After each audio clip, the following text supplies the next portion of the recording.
मुलांनो, आज आपण एक खेळ खेळणार आहोत.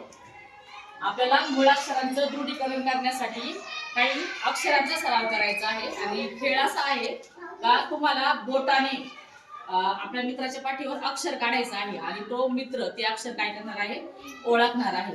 तर आपण आता खेळ सुरू करतोय.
छान. अशा पद्धतीने आपल्याला जास्तीत जास्त अक्षर काढायचा सराव करायचा आहे.